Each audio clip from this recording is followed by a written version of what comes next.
This is, in some ways, the introduction to the Ezel Center for Biblical Research. That's a new program, a new research center that we have recently begun here at Heritage Christian University. And we have a lot of goals for the research center, but one of the things, basically what we want to accomplish, are a couple of things. First of all, pursuing the highest level of biblical scholarship here in the Shoals community at Heritage Christian University. And secondly, making that scholarship available to churches. And so we who are a part of this Biblical Research Center, the Ezel Center for Biblical Research, care very much about biblical scholarship, and we care very much about churches. And so we want to not just sit in an ivory tower and do research, but to make these things available to churches and bless God's people. And we feel that that is part of our Christian service. And so tonight you'll get to see how, in one way, that we plan on doing that. This is the first in what we hope to be a series of open forum type of presentations here at this school, where an expert will weigh in on something that perhaps has recently been in the news, or some other aspect, maybe a book that is published that is creating a stir. Maybe if this had been started 7 or 8 years ago, we would have done one on the Da Vinci Code, that type of thing. But something that people are having questions about, that we can be helpful in clarifying some of the issues. Some of the times, and you know this very well, the media will grab a hold of a story that's maybe a recent discovery, like what we'll be talking about tonight, or something else, a book that's published, and they'll grab a hold of that, and they do a very poor job often at getting the facts right. And even worse than that, they do a very much worse job at interpreting those facts and putting them in a context. And so that's what we think we can help with, and we want to be able to do that for Christians in the Shoals area.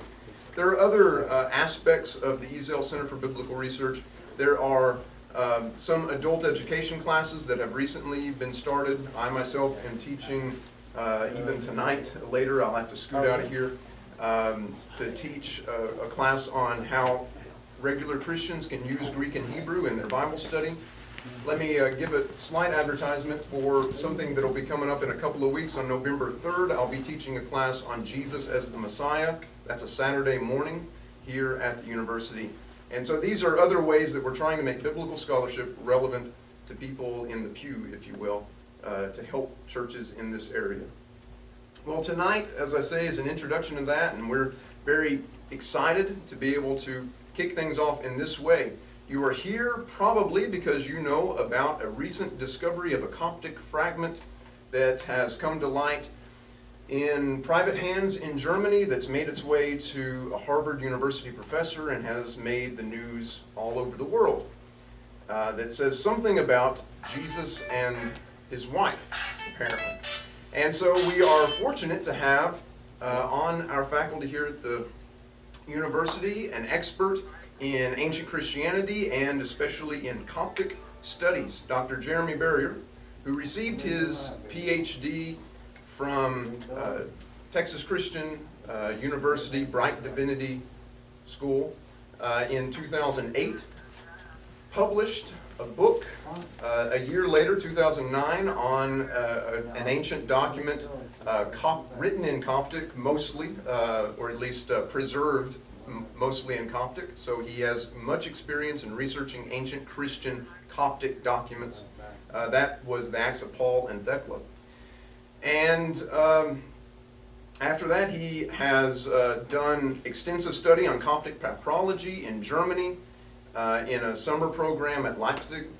And he has recently been elected a fellow, an Alexander von Humboldt Fellow, which is a very prestigious fellowship that he received. And he spent this past summer studying in Regensburg, Germany on ancient Christian literature. And he will return to Regensburg to study again next summer and fall. And so he has a great amount of experience, done a great deal of research on Coptic studies and ancient Christianity, and there's no one better in this area to comment on the recent find than Dr. Jeremy Barrier. I'm very pleased to introduce to him. Jeremy. Welcome. All right, glad you're here. I'm glad I made it too. I have a few books that I'm going to set up here on the front if you want to look at afterwards. And I'm just going to tell you real quickly what they are, just so you know. One just has to do with Coptic manuscripts. If you want to look at some. A couple on the Gospel of Judas, one on the Gospel of Thomas, and one on the Gospel of Mary. All Gospels I'm sure you've spent a lot of time reading. But anyway, if you were just curious about these types of things, some of this is going to come up tonight and thought you might have some interest. Just to get things started, I want to tell you all thank you for coming. Really appreciate you being here, and I hope that this will be worth your time. Secondly, I want to tell you that I do not intend to speak for an hour. In fact, the purpose of this is for me to be able to present some information and then allow for us to have conversation and questions and that sort of thing, because I really don't know what all you're being asked. I just know the day this was announced, by 8:30 in the morning, I'd already had to talk to 3 different people about it. And so I thought, well, it might be valuable to be able to present something on this. I'm hoping in a minute that this computer will decide that it's going to show what I think it's supposed to be showing. There you go. There we go. Is there any way we can trim a light on up here? We may not be able to do that, and if we can't, then that's okay. I want to start out by telling you a quick story. There's just to help you understand, one of the first questions that came up to me a few years ago when they started presenting some of these facts says, how in the world are people finding documents now that they've never seen before? I mean, haven't we basically cataloged everything there is to catalog? Well, the short answer is no, we have not. And one of the reasons for that has to do with the events within the past 100 years. Let me give you an example. How many of you are fans or have ever seen Indiana Jones? Okay, these are wonderful stories based upon fictitious events. However, if you think about when you have the Nazis digging in the desert looking for, what were they looking for? The Ark of the Covenant, okay? Yeah. These types of things really did happen, okay? In fact, people still look for things like the Ark of the Covenant. But at the turn of the 19th and 20th century, if you looked at the Great Britain, you looked at the British Empire, you looked at Germany, you looked at some of these other nations like that, the French, they had colonized over 80% of the world, and they had archaeologists all over the place digging up treasures. And at that time, they could dig them up and then take them with them back to their homeland. I mean, en masse. Just they're digging up. That's why if you go to England, you go to the British Museum, they've got just tons and tons of treasures, and there's modern arguments about who should have these and that sort of thing. Let me tell you a little bit about a man by the name of Georg Steindorf. Georg Steindorf was one of these archaeologists who went on 4 different campaigns into Egypt. And they would go in and they would dig and they would find, and they brought back mummies and they brought back all kinds of artifacts from of pharaohs. They also brought back thousands and thousands of pieces of papyrus dating from over 1,000 years. And they brought all of this back to Germany. And then World War I hits, and there's basically all of these type efforts cease for a time period. He was able to get 1 or 2 more journeys back to Egypt in before all of his activity ceased. But not only was the war completely disruptive to this type of thing, but after World War I, within Germany you had Nazism that was beginning to grow. And Georg Steindorf, as you might guess, was Jewish, and he taught at a university, the University of Leipzig. So as things continued to precipitate, he made the decision to travel to Hamburg, get on a boat, come to the United States. He basically had built his entire career in the late 1930s. At this point, he was in his 60s. He decided to completely start over. So what he did was he packed as many things as he could of value. What do you think he might have packed with him? He packed a number of these treasures that he had dug up in the desert. Why did he pack his treasures? Because he had nothing when he came to this country. So when he gets to this country, the first thing that he does is he starts to volunteer himself at universities who already are fully staffed. who also have other immigrants coming in mass because of what's happening in Europe. So it's hard to find a job. So he does teach adjunct at Johns Hopkins University. Eventually he makes his way down to Texas, teaches at Southern Methodist University, and eventually ends up in California, where he eventually passes away in California teaching adjunct. Never does get a position again in his life. And as he goes, guess what he does? He sells manuscripts. That's how he pays the bills. So guess what? There are manuscripts all over the place that have not surfaced, and we don't know what they are. We don't know anything about them, so from time to time somebody decides to go to the attic and get it out and show it to somebody, just to see if they have something of value. This particular manuscript right here, I'm going to pass around just a moment. I'll just start it right here and you can send it around. This particular manuscript right here comes from the collection of Georg Steindorf. It's a fragment of the Acts of Paul and Thecla circa 400, and it's just a small fragment of this Coptic text that I'd like for you to be able to just see it. And in fact, one of the things that I did when I was in school in Texas was I worked with the University of Leipzig trying to track down some of these manuscripts that may have made their way to SMU as well. So that's just a little bit about how these things happen. Let me continue the story about Georg Steindorf's work and a little bit about what happened back in Leipzig. Well, obviously, he had gathered so many materials, there's no way he could bring it all with him. So he leaves a lot of this stuff in Leipzig, and World War II happens, and we're talking about Eastern Germany, okay? Eastern Germany, if you didn't know, didn't fare too well in the war. And not only that, but when the war was over, we entered into what we would call the Cold War. Many of the universities in Eastern Germany were understaffed, and especially libraries, and they sat with a lot of the materials not even being looked at. So around 1989, the wall falls. 1990, universities begin to rebuild, and guess what happens? They hire a librarian by the name of Scholl at the University of Leipzig. He goes into the library to start to take stock of the Greek papyri that they have and the Coptic papyri that they have. And lo and behold, he finds thousands and thousands of pieces of papyrus that have never been looked at. Not at all. We're just talking about, what, 22 years ago? And this is actually happening all over East Germany, and especially Berlin. I mean, Berlin has tens and hundreds of thousands of caches of papyrus that have just barely been looked at, even now. You say, well, how come it hasn't been looked at? That was 22 years ago. Well, how many of you know Greek? How many of you know Coptic? And how many of you have the time to travel to Germany and sit in a library and just work through these texts for hours on end? Well, the resources are limited when it comes to people who have the time to actually do this or the capabilities. So what that means is there are immense treasures to be found. Now, let me stop you for just a moment. There's one particular fact that needs to be corrected before we go any further. And I think this piece of papyrus is made about halfway around. Is that correct? Is it somewhere on the back row? This is a forgery. Did any of you who looked at it notice that? It's a forgery. Now, you have the benefit, so you can claim you would have caught it. Everything else I told you was factual, okay? Just so you don't begin to question everything that I say. Everything was factual except that being authentic. That is not from Georg Steindorf.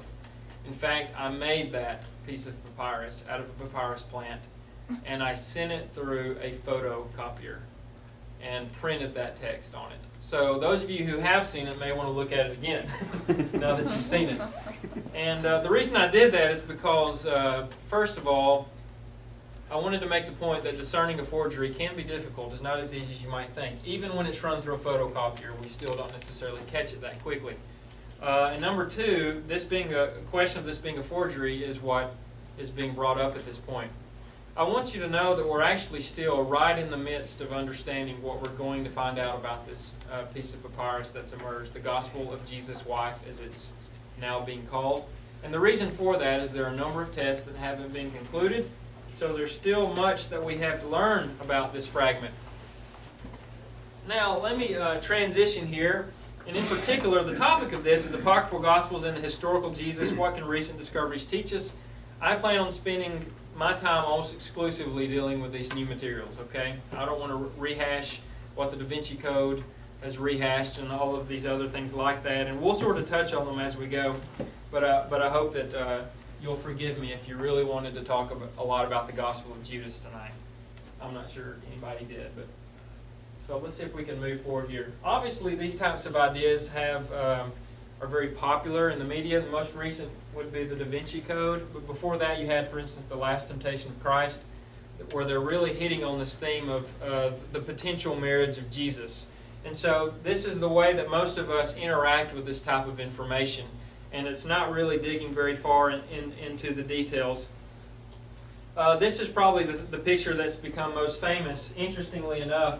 If you're wanting to figure out whether or not Jesus had a wife, this is like the worst place to go to try to determine that, because this dates some 1,500 years after Jesus lived. But people point out that if this is John, he looks awfully feminine. But nonetheless, this is also one of the popular presentations. Also, there's the Gospel of Judas, the Gospel of Mary, the Gospel of Thomas.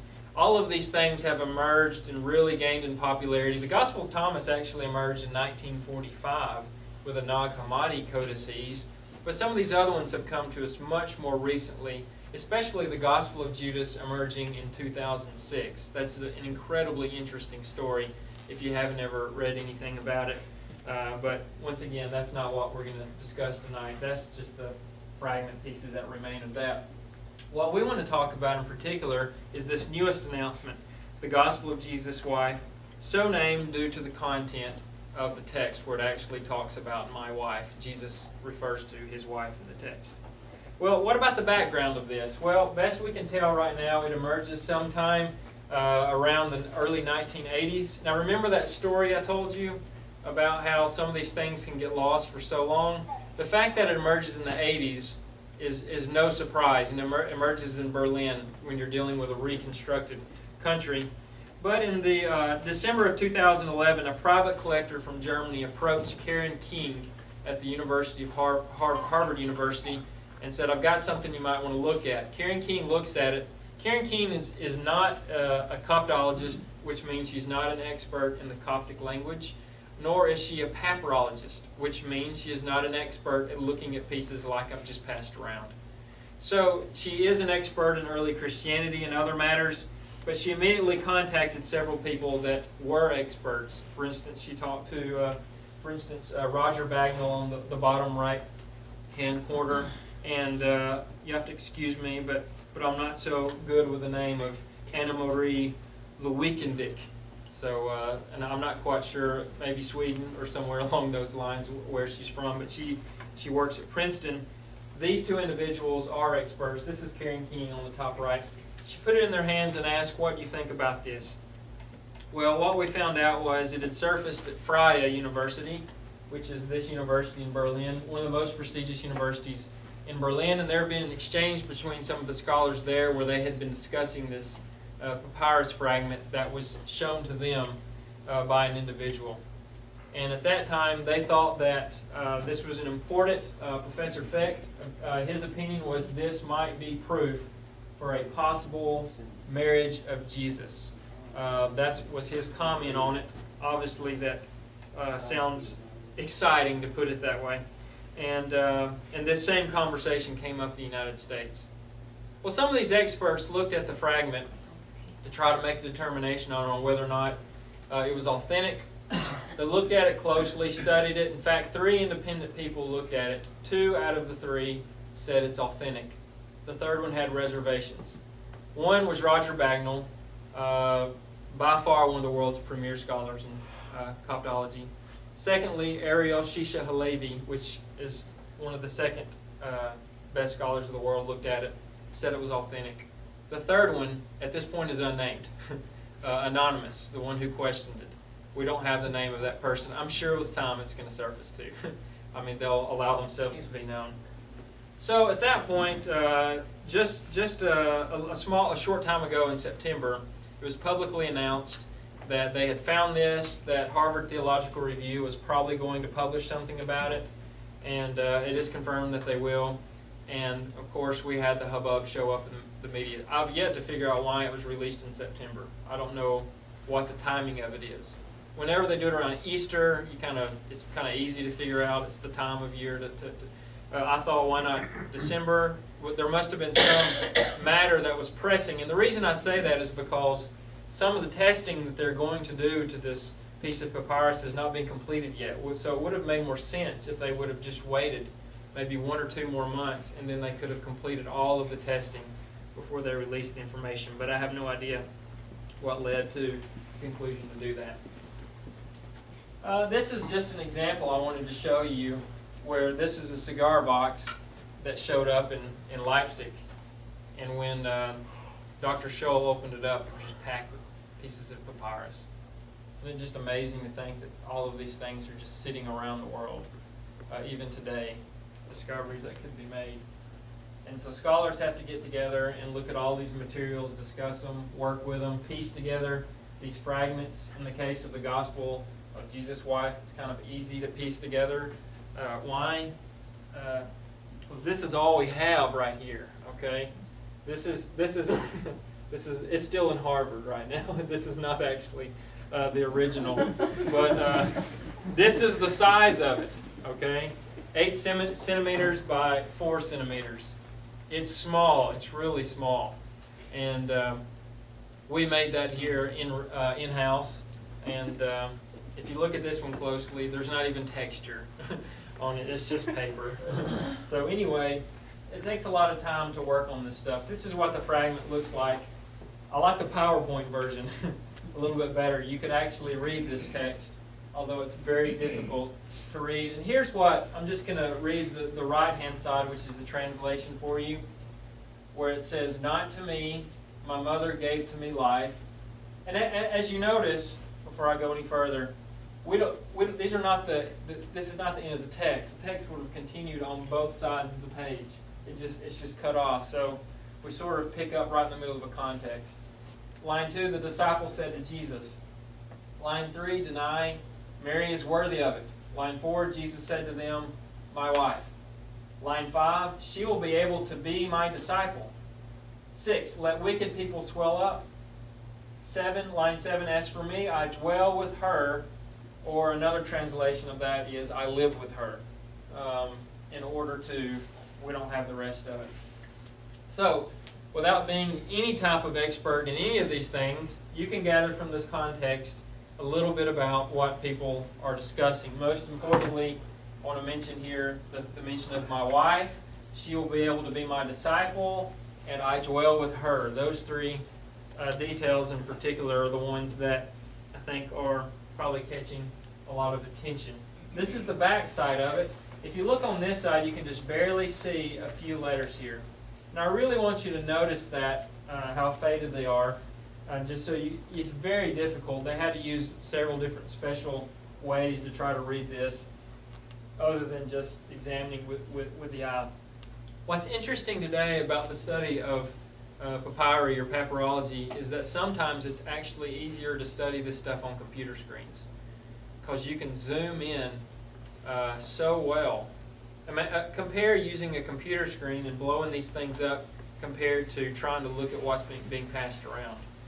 Basically, we're able to use computers as our microscopes now.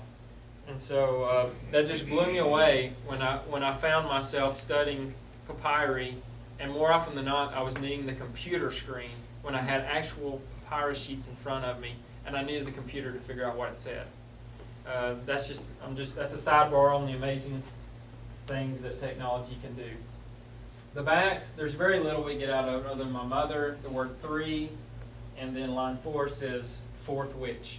Who knows what to do with that? There has been a publication by Karen King where she has attempted at her best to interpret what this may have said in detail and putting it all together. I'll spare you some of those details. I'll say a little bit about it in a little bit. But obviously, there's probably going to be room for interpretation when we start trying to put this together. Well, what happened next? There's been recent criticism. The sharpest criticism has been brought on by this individual, Francis Watson, along with a few others. Francis Watson has basically made the case that the Gospel of Thomas, which is another early Christian gospel dating from the end of 2nd century, there's some debate on when it actually comes from, it's just sayings of Jesus, and it looks like what we have in our fragment is cut and pasted from the Gospel of Thomas. Pretty compelling arguments. It's caught a lot of attention. A lot of people are calling it a forgery. Although I'm not quite convinced yet, and I'll tell you why I'm not convinced it's a forgery. There's not a single expert in Coptic who said it's a forgery yet. That's pretty important. That people within the field are looking at this and saying, you know what, it's just not overwhelming yet that we have a forgery. In particular, I'm talking about people like this, Stephen Immel and Rodolphe Casser. Both of these scholars have not weighed in on this discussion. This individual right here, Bentley Layton, who has written the book on Coptic grammar, has not weighed in on this discussion yet either. They're remaining silent. This is another image of Stephen Immel as well. So what are some of the other issues related to this that people are bringing up? Well, you can break it down this way. They've pointed out, now let's see if I can go to the Coptic fragment, just so you can see it yourself. They said that the handwriting is incredibly sloppy. And it is sloppy. No scribe wrote this. Would it have been somebody who was not in the custom of doing this? However, there are experts in the world, such as Jeannie Cromwell, who teaches at Macquarie University and deals with Coptic handwriting. She's silent so far. She hasn't said anything about the handwriting. But they said it's very sloppy. I agree. It doesn't look professional. It wouldn't have been professional. Secondly, they pointed out that it doesn't look like they used an ancient stylus or an ancient form of a pen to write this.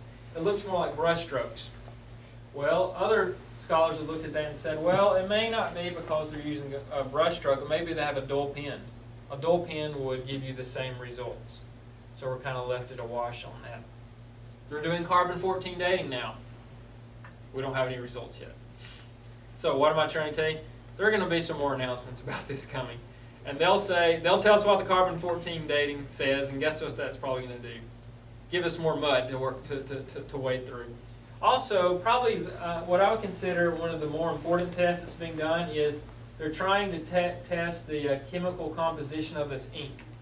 And if they can determine what this is chemically, that will let us know whether or not it's a modern ink or an ancient ink. And this is actually pretty important. Do y'all remember when they announced the discovery of Jesus' brother's tomb? And one of the ways that they determined it was a forgery with certainty was they examined how the inscription was written, and they were able to determine that a modern trilbit had made it. And so looking at how the writing was accomplished will be important. They're actually these tests are ongoing right now at Harvard, and so we'll see what they say about that. One of the problems that there is with saying that this is a modern written copy on an ancient piece of papyrus is the fact that so much of it is faded. If somebody forged this, how do you fade the ink? Do you understand what I'm saying? On the one hand, if you write that on with a small paintbrush, how do you come back over it and make it look faded? Especially when you're dealing with a piece of papyrus that's some 1,600 years old. It would be pretty difficult to do that. In fact, I had a lot of trouble not damaging my 4-year-old forgery as I was trying to doctor it up a little bit for presentation tonight. So I can't imagine working with fibers that date back 1,600 years. So at this point, it's a little difficult to figure out how this would have been done. So the handwriting's sloppy. The stylus looks like a paintbrush. The content of it is sort of uncertain. It looks like cut and paste phrases from the Gospel of Thomas.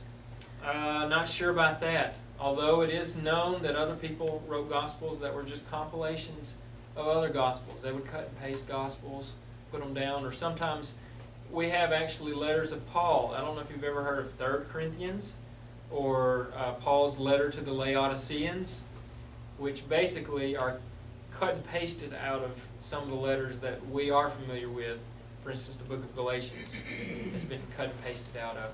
So it's kind of difficult when you're trying to figure out these things, where to go with it. Well, so what do we do with that then? Let's see here. Let me move forward a little bit. We'll go to this in just a second. What if it is a fake? Okay, the discussion's over. It was a fake. It was another modern forgery. What if it's real? That's the question I think that we really want to know. What do we do with it if it's real? Does this add any new details for us? What does this help us to know? Let me give the long answer and then the short answer. Okay?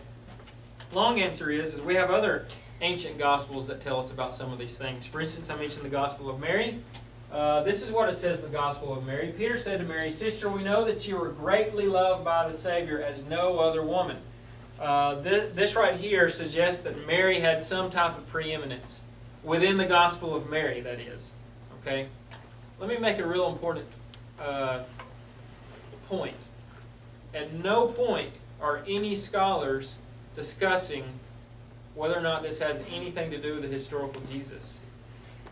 I don't know if y'all have caught that yet. This has nothing to do with the historical Jesus. This has to do what people thought about Jesus in the 2nd century. That's really important to remember, because I think that's the question that most people have. So even if you're looking at Karen King's work, the first thing she says is, this tells us nothing about the historical Jesus. So, okay, you're done. That's all you need to know. No, we can go home. But no, rather in the 2nd century, they were talking about Mary as having prominence. And we're going to talk about why they were doing that in just a little bit. Also in the Gospel of Philip, which was pieced together not long ago as well, within the last 50 years, these are some of the things it says. The companion of the Savior was Mary Magdalene. Christ loved Mary more than all the disciples and used to kiss her softly on her hand, and there's some discussion whether or not it's hand, feet, forehead, something like that. And then it also says there were 3 who always walked with the Lord. Mary, his mother, and her sister, and Magdalene, the one who was called his companion. All of these texts rooted in 2nd century Christianity. And I can give you further information on these if you're interested to have it. But I think this idea, once again, has been taken and popularized where they have added one particular detail that the academic community has not accepted, which is the one I just noted. For instance, Dan Brown takes it one step further and says these are actually telling us about the historical Jesus. I think they've taken it one step further than what the actual information tells us. These types of things were surfacing in the 2nd century, and if the Gospel of Jesus' wife is an authentic document, then it is the first document to explicitly say that Mary was the wife of Jesus. Okay? That would be the significance of it. What does that actually mean, to say that she was the wife? Why would Christians want to say that? Well, let me help you understand a little bit about some of the things that were interested in the 2nd century. You know how there's issues that people are interested in the 21st century? And most of these issues that we're interested in because of mass media are usually connected with politics as well. And so probably, could y'all tell me the 2 biggest contemporary issues in our country that are related to religious Christian circles? Abortion and homosexuality.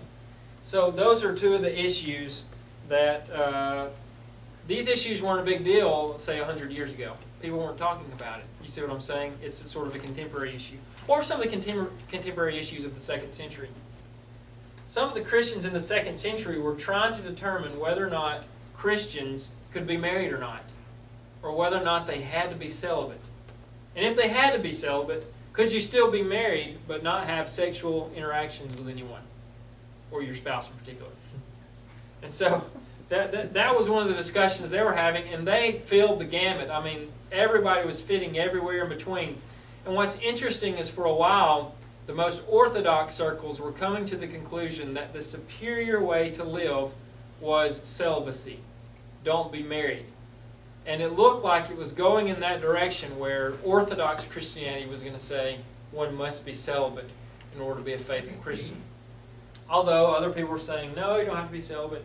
eventually, the way they ended up working this out was Clement of Alexandria commented on this, and he said that human beings can engage in sexual intercourse and be in the spirit, and then it's okay. They're not doing it because of human desires that are evil. And everybody seemed to like that type of an answer. Well, some of the Christians who began to write began to approach it a different way. They began to make an argument that Jesus was married.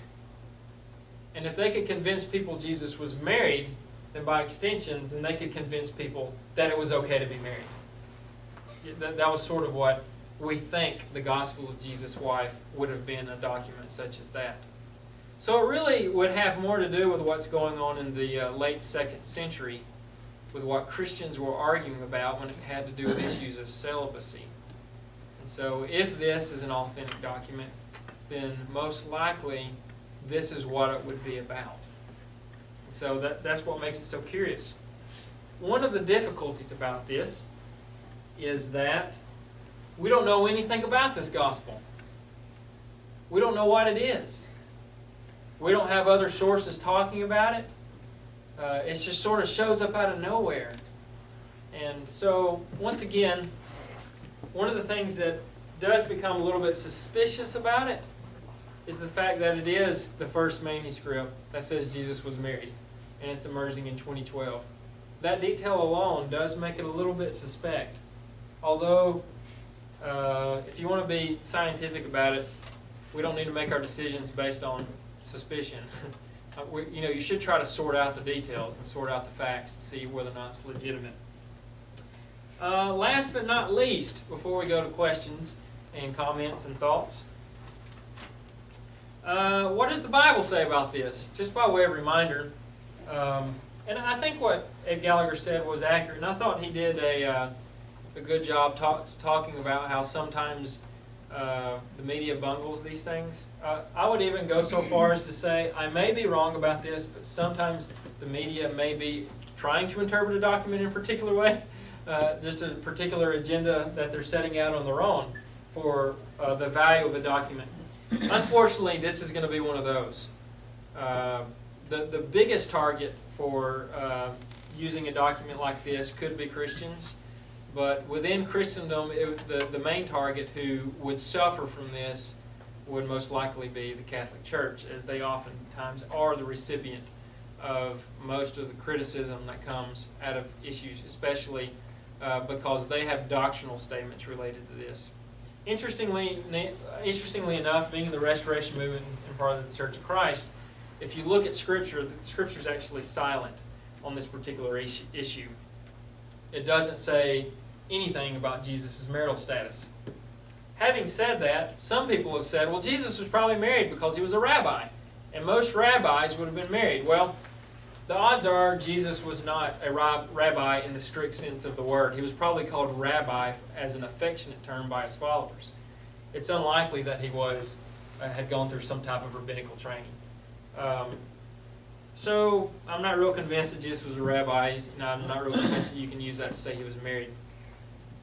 In all probability, he was not married. We have no traditions, early traditions, to say that he was married. Now, this is sort of the same thing that comes up every time when these Gospels emerges. Yes, we have traditions from the middle to late 2nd century that suggest he may have had companionship with Mary, or now you can say we have a text that says he may have been married to Mary, but no early traditions of Jesus say this. And the reason I bring up early traditions as being an important point is, even if the canonical Gospels don't mention whether or not he's married or not, certainly somewhere, at some time, who knew him closely would have mentioned he had a wife. Isn't that seemingly an important detail that you would mention about Jesus? But that type of thing doesn't show up. We get his brothers, we get his sisters, we get his parents, we get his family tree, but we get no details about a life afterwards, which the evidence would suggest that means he probably was not married from a historical point of view. So, what do we conclude? Did I have any more slides? Okay, that's the rabbi slide. Okay.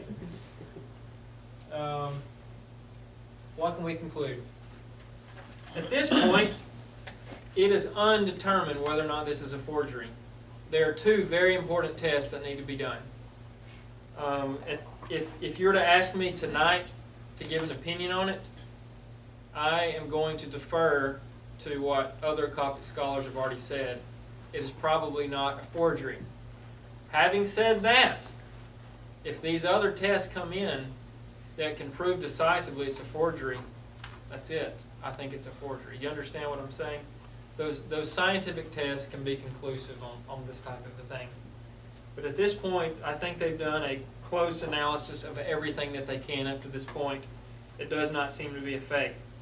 Number two, if it is authentic, then this actual piece of papyrus would date probably to around the year 400 or so, from the best knowledge that we have. However, it is very likely that there may have been an original version of it written in Greek in the 2nd century.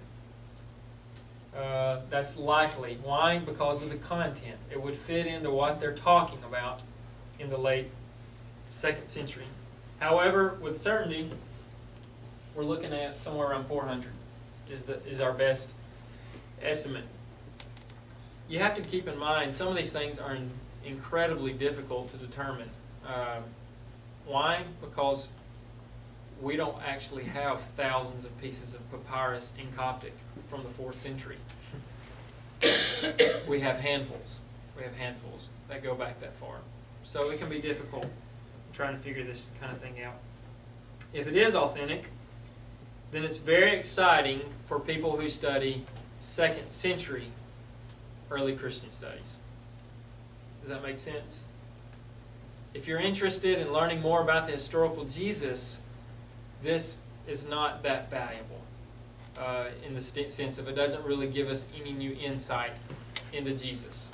I know you're deeply shocked and saddened by this. I'm just kidding. But no, really, it doesn't really tell us a lot about the 1st century. But if you are interested in 2nd century Christian studies, which I am, then it is very exciting just to look at it and to see what it tells us about what people were talking about in the 2nd century. So that's, I think that's all that I have to say to you, and other than during the Q&A, other questions may come up that I have just not thought of, or that you may be interested in, or somebody may have asked you something, and I'll be happy to try to clarify. Brad, would you flip the light on for us, or in the back here? So does anybody have any questions or comments? Say something about Coptic and Greek. I'm just not familiar with Coptic. Coptic is a language that was spoken in Egypt. And in fact, if you look at the Mediterranean world, most people spoke either Latin or Greek or some local dialect wherever they lived. If you looked at Egypt, they had their own languages. Now, have you ever seen hieroglyphs, Egyptian hieroglyphs? Well, those are images that they would use to write, but you don't speak hieroglyphs, if you understand what I'm saying. You can't pronounce a hieroglyph. I mean, if I want to pronounce a hieroglyph, bird, it looks like a bird. Okay. So they didn't actually have a written language in the way that we have a written language with an alphabet. And so the language they were speaking was called Demotic. And so sometime probably in the early 2nd century, Christians began to make inroads into Egypt. And tradition tells us that one of the first effective evangelists in Egypt would have been Mark, John Mark. And they think Mark went there and began to establish churches in places like Alexandria, which was still a pretty major center of culture and high population. But then as time went on, other people began to convert to Christianity in Egypt, and it became apparent that Christians needed to be able to start translating their scriptures into the local dialects. And this was happening all over the world. So there are translations of Greek texts that begin to show up all over the world in different languages, like Ethiopic or Syrian or other languages, or Latin, for instance, Old Latin.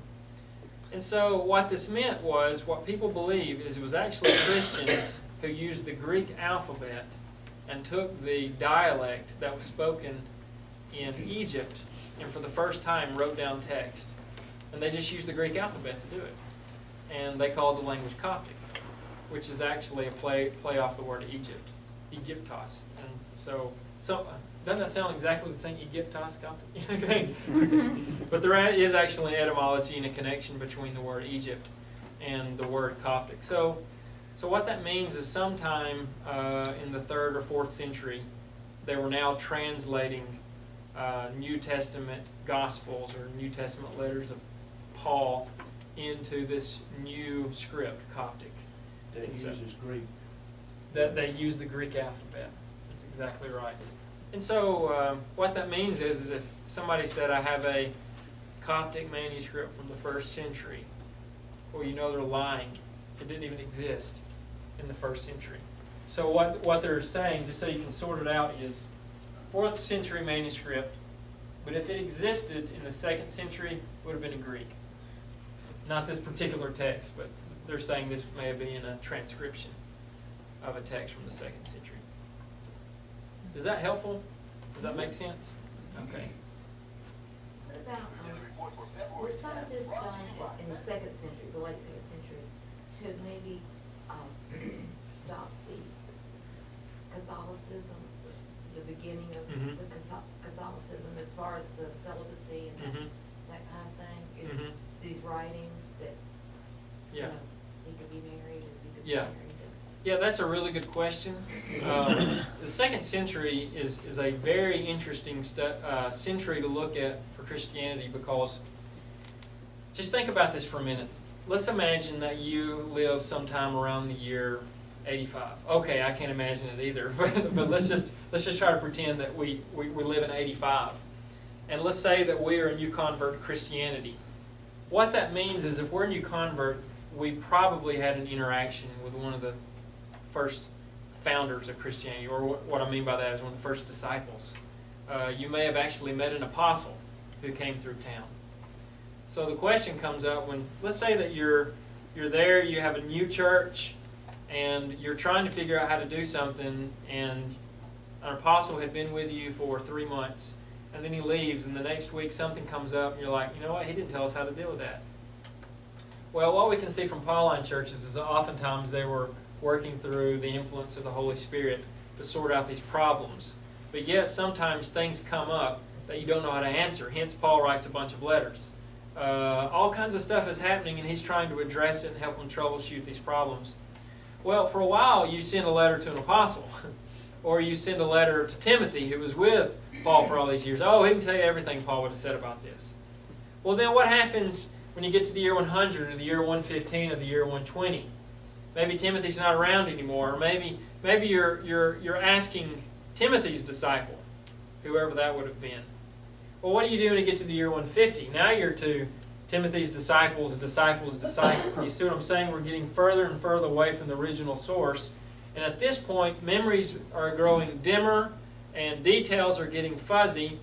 And at this point, there's not this compelling reason yet to begin to consolidate and pull all of these Christian scriptures together.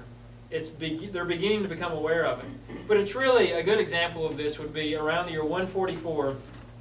From what we can tell, for the first time, Christians in Rome conclusively decided we need to sort out what Christian scripture is.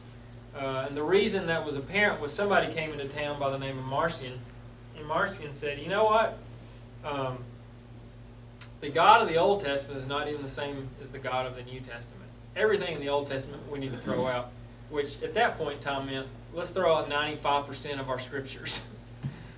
So you can't think in terms of they had all 27 books of the New Testament. They didn't. They would have had some of them. And then Marcion not only said, we don't need the Old Testament, he said, the only gospel that's any good is Luke. And the only apostle who says anything of any value is Paul. But only part of Paul's stuff is good. Everything he says about Judaism is a complete waste because it's connected to the Old Testament. So what is Marcion doing? He's taking these scriptures and he's sort of cutting and pasting them in a way that seems fit to what he thought they should be. And what do you think other people do? They kind of look at it and go, I'm not so sure about that. Not only am I not so sure about that, you're wrong. And so what do? They respond. They respond by trying to say, what are the real Scriptures? And so now, for one of the first times, this question of what are the Scriptures, it's really becoming important. And now, there were people around who begin to weigh in on this. They say, well, it's the ones connected to apostles. It's the ones that are being used by the churches. Churches have been sorting these things out for years, is what some of the people began to respond. So at that point, people begin to pull these texts together that we now call the New Testament. So what that means is in the 2nd century, you had this window that emerged where people began to sort of throw in all different kinds of things, saying, oh, Jesus was married. You didn't know this?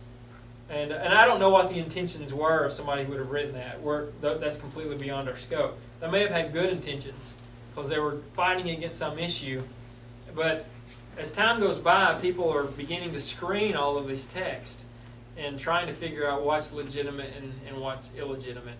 And so that's how a lot of these Gospels begin to emerge. So that's why it's in the 2nd century that it's happening, because that's the time when the question really comes up, what's authentic and what's fake? And because it's becoming apparent that there's actually a lot of stuff floating around out there, and churches are starting to figure out, we're going to have to start sorting through this to figure out what's real and what's not real. What tells us about the real Jesus? What is a new version of Jesus? And so that's sort of why gospel like that shows up. Does that help? Okay. It's in your thing. What was the original question? I'm not sure that maybe I have a full understanding of what you mean by the historical Jesus and why this would not be of any effect toward the historical Jesus. Yeah. What that means is, let's pretend for a moment, I'm trying to think of something. This type of thing, just trying to think of a good example for you. Imagine, for instance, that somebody produced a document. Oh, by the way, we're competing with a presidential debate tonight. Thank you for your attendance. Imagine, for instance, something emerges tonight where one of the debaters says against the other one, I have proof that you're involved in some type of illegal activity. Well, first of all, that'd be a pretty big accusation. That would be pretty astounding, and it would probably determine the election, okay, if it could be proven. And what if they did actually have proof about the other candidate that, yes, you're this, that, or the other? Okay, you and I are likely to believe it because truth is continuing to be revealed about these individuals, right? I mean, there's stuff about both candidates we just don't know. A lot of stuff we don't know. That's one of the reasons we want to debate, because there's a lot of stuff we don't know about the candidates. And on the other hand, what if I were to start revealing information to you about some of the founding fathers of our country? Did you know, for instance, say, what if I told you that, Benjamin Franklin, I don't know, that he really had green hair, and I have proof it's on a bill, I know that sounds ridiculous, but do you get what I'm saying? What if I told you I had smoking gun evidence that he didn't do the key, he didn't do any of his scientific discoveries. In fact, there was really, you get what I'm saying? Just profound information. Well, how in the world have I found this after 200 years? And why in the world would you listen to me about it? I'd have to have some pretty overwhelming evidence. And so evidence to show up 2 years after the fact has to be pretty overwhelming to say that it's historical, that it goes back to the original Jesus, the man who actually lived. Does that make sense? Were you going to comment? I've got a friend who owns the axe that George Washington used to chop down the cherry tree. That's It right. came down through the family, and Yeah. the legend grew and grew. Right. And all it takes is time. Yeah. Remember Alan King, the Mhm. stand-up comedian a few Mhm. generations ago? Mhm. He used to say about his stories that any story worth repeating was worth improving. Yeah, that's right. And so the stories about Jesus showing up 150 years later are probably not going to be true. In general, when you start talking about history and facts, you need 2 independent sources to determine if something's factual or not. That's just a general rule of thumb that people use. And here we have a source showing up 170 years later saying he's married. It shows up out of nowhere. You would have thought somebody would have noticed this sooner. Does that make sense? How does these manuscripts compare to the writings of Josephus and some of those writers that wrote in 200 or 300 years after Christ? How does this fit into that kind of writing? Well, you know, there's most people, when you start talking about Apocrypha, what they know of is a set of books within the corpus of the Catholic Bible or the Orthodox Bible. Those are actually different texts. Those are Jewish apocryphal texts.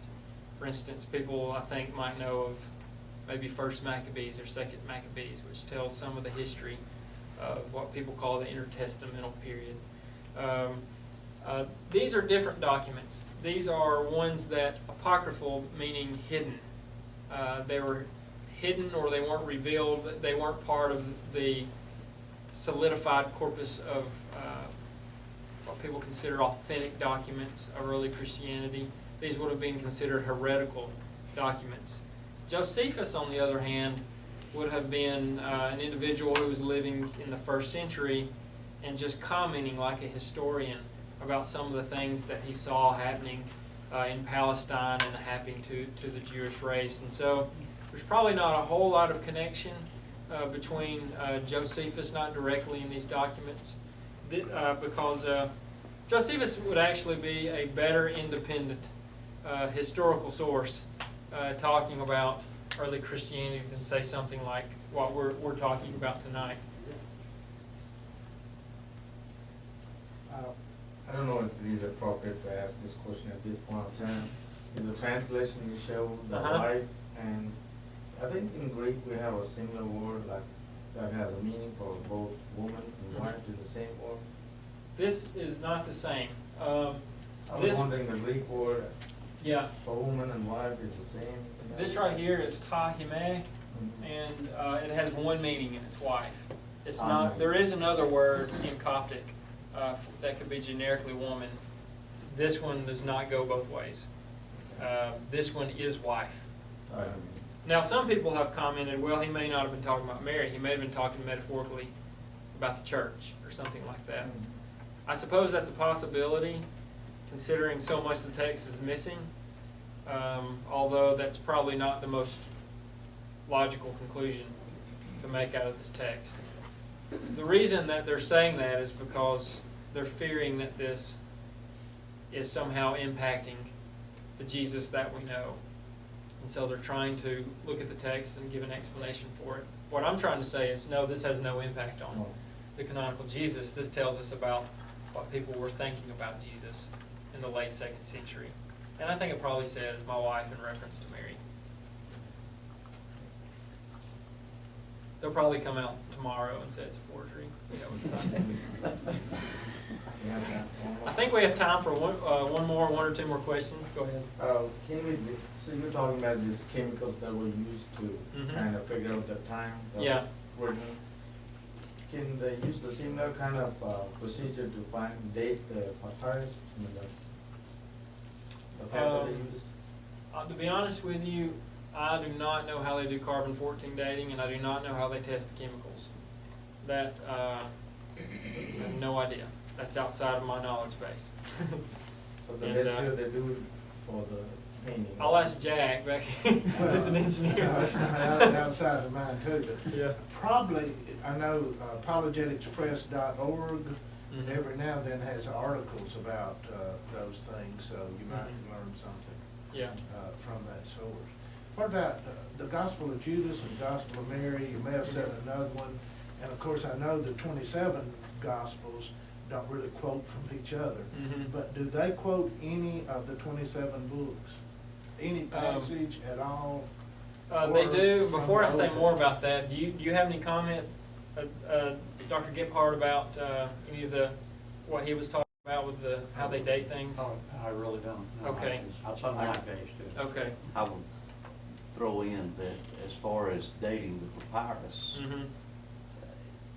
it would be more difficult because Yeah, the papyrus plant Yeah. is the same plant. yeah, And the fibers would be the same fibers. right. The only way to date it would be Yeah. carbon-14, which Yeah. is proven to be more and more Right. unreliable. Yeah. So, Oh, and I will make one more comment, what I do know. When you're talking about carbon-14 dating, I have no idea how to do carbon-14 dating. Or how to test the ink, I have no idea how to test the ink. But in terms of actually dating a sheet of papyrus, one of the ways that they would do this is to compare this to documents where they know the date. And one of the ways they do that is, for instance, Bentley Leighton has put together, this is a catalog of Coptic literary manuscripts that are found in the British Library.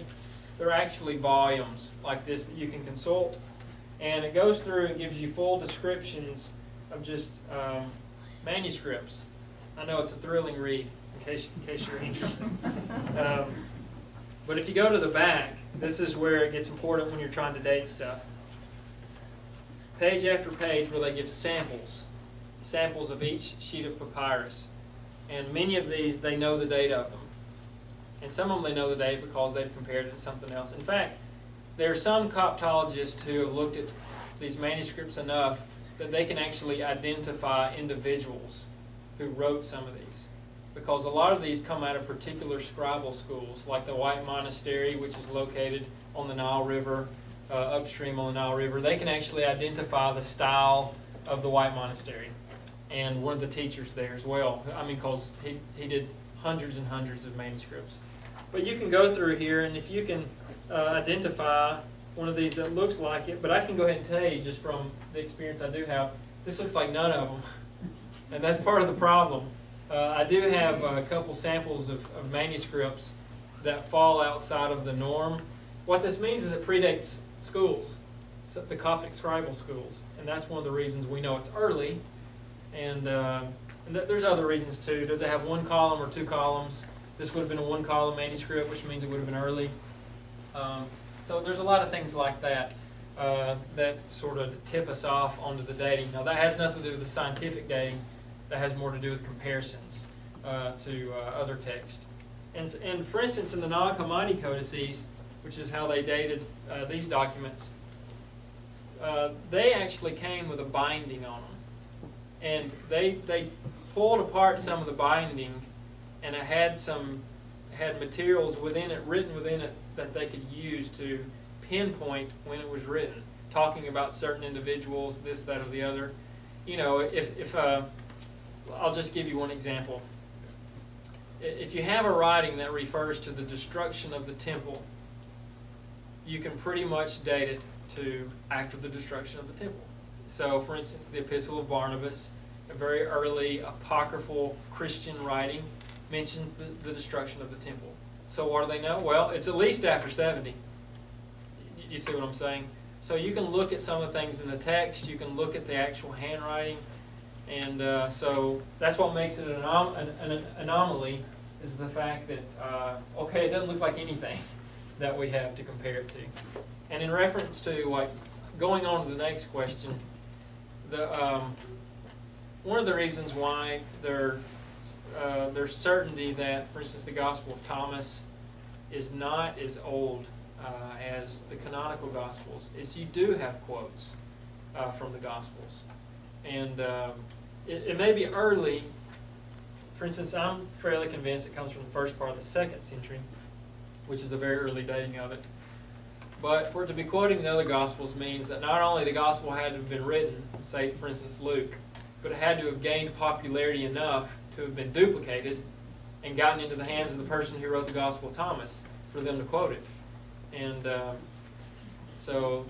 yes, some of these other Gospels do. Gospel of Philip, I don't know as much about whether or not what it quotes. I couldn't comment on that. Gospel of Judas seems to be a pretty independent source. It's not really, I can't remember, other than using situations that show up in the Gospel. I'm not remembering direct quotes, but my memory may not be serving me as well as it ought to, or I think it should. So, one more question, I think we'll be done. If this is authentic, Mm-hmm. if it was about Jesus, and he did have a wife. Mhm. Does that matter to us? Personally, I don't think so. It makes no difference to me. It makes a difference to a lot of people for different reasons, and I can't even begin to describe all the reasons why it wouldn't matter. One of the very basic reasons would be people just don't like their faith being tampered with. And so I can respect the fact that people don't like that, and or especially don't want this type of information presented to them that way. But my understanding of early Christianity and what I read in the scriptures, I'm not quite sure what it matters. Others might have different opinions on that, but I'm not quite sure it affects anything I actually believe directly. That was gonna be my comment, you know, Yeah. it's nothing out of the ordinary. It's nothing, Mhm. that would diminish who he was or what he did Yeah. or the sacrifice that was made or anything else. Yeah. Because it's something that was a normal relationship Mm-hmm. in Yeah. all circles. you Right. know. You were talking earlier about the political issues and whatnot. You know, you go back 20, 30 years ago when people were trying to say that Jesus and his disciples were homosexual. Mhm. You know, something of that nature would be something profound, something that would affect and influence the Mhm. pillars of Christianity. But saying that Jesus was married, Yeah. even if it were true, Right. it doesn't diminish Yeah. anything. But Right. doesn't marriage mean there could be children?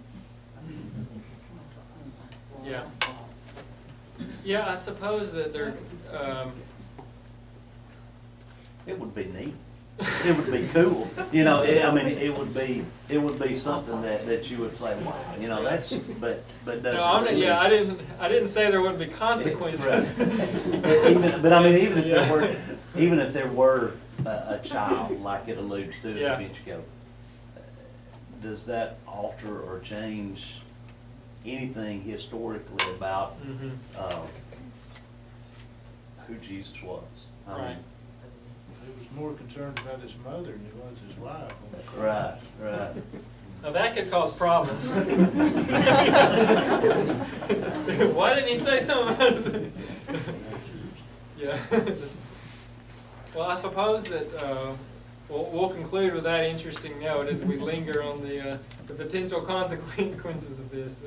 But I do encourage you to just stay abreast, because I feel fairly certain that when they're done with these different testings that they will have further announcements on it. And I, just as you, I'm anxious to know what they say about, most importantly, I'm interested in the ink.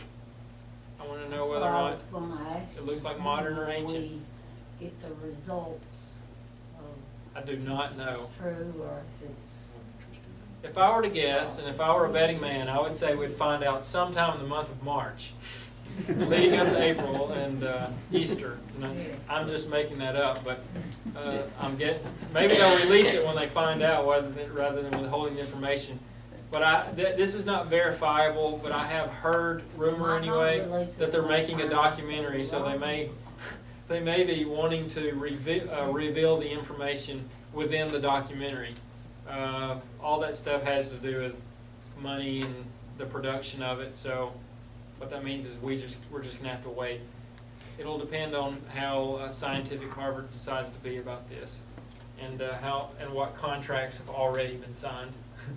May I ask two Yes. questions on Okay. that subject? One is the computer analysis of the text still being carried on? Is that still being, or do you have as clear text as you're ever gonna have?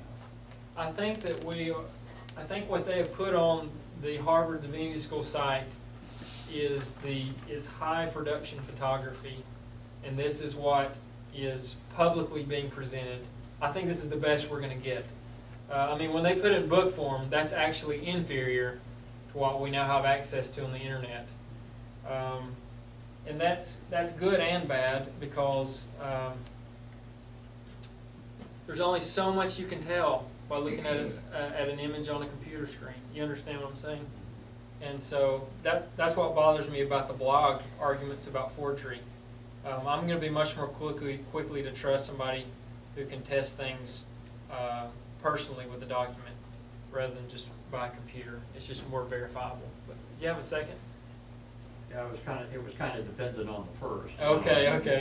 Yeah. But if that kind of analysis was still going on, Yeah. a better and better picture of this piece of Yeah. of papyrus, and it did prove to be authentic then with the testing, would you be planning to have another gathering like this to share with us what's going on, or would that be Yeah. enough information to justify another gathering?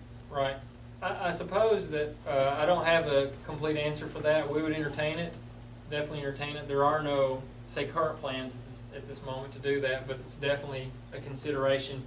Part of the problem with that is, shame on them, but Harvard hadn't given us the date on when we can set our meeting yet. But what's happening now is that, okay, the scientific testing is happening, and now that it's been presented to the world, there is intense scholarly debate about the content. Most of the discussion is about the content, or they're discussing the handwriting, the way that the letters are written, or they're discussing the stylus, those type issues. And all of that's going back and forth online. Once again, the thing that the big detail that is missing in all of this, what the discussion we have now, is Coptologists are not commenting, and they should be if they want to help clarify this. There's one or two Coptologists who are talking about it. Most of the people who are discussing this are New Testament scholars, and they're not the ones who should be giving definitive statements about Coptic handwriting. You understand what I'm saying? What that probably means is that many of them are being consulted or have been consulted officially by Kieran King or Harvard, which means they're not privileged to disclose what they know or what they think yet. Or maybe they're being consulted now officially. And if they're officially being consulted, they're not likely to post on a blog. If one of them does post on a blog, then I'm going to guess that he didn't get consulted, or she, and they're mad about it. And that's the only way they can put their 2 cents worth into the discussion. Okay, well, I suppose we'll conclude with that, and thank you very much for attending. Feel free to look at anything. Now that we have the lights on, you might want to look at these again. Nonetheless, while this is not authentic, you may be interested to see it because this is actually papyrus. This is actually a Coptic text written on it from the Acts upon Thecla. And this does give you a good idea of what a sheet of papyrus would look like and the way it would have been written on the grains going from left to right, as well as oftentimes they would write on the back as well. But if you want to be a critic of this, to see that it's a forgery, the very top left letter is the letter A. If you go down 2 lines, you see another A. They're identical, exactly identical. Any A you come across, well, of course they are. It came from my Word document. And so you can, with a quick look at it, you can notice and go ahead and do some of your own critical work on studying papyrus and see how some of these things are done. So just for the fun of it, I offer you that. Thank you very much.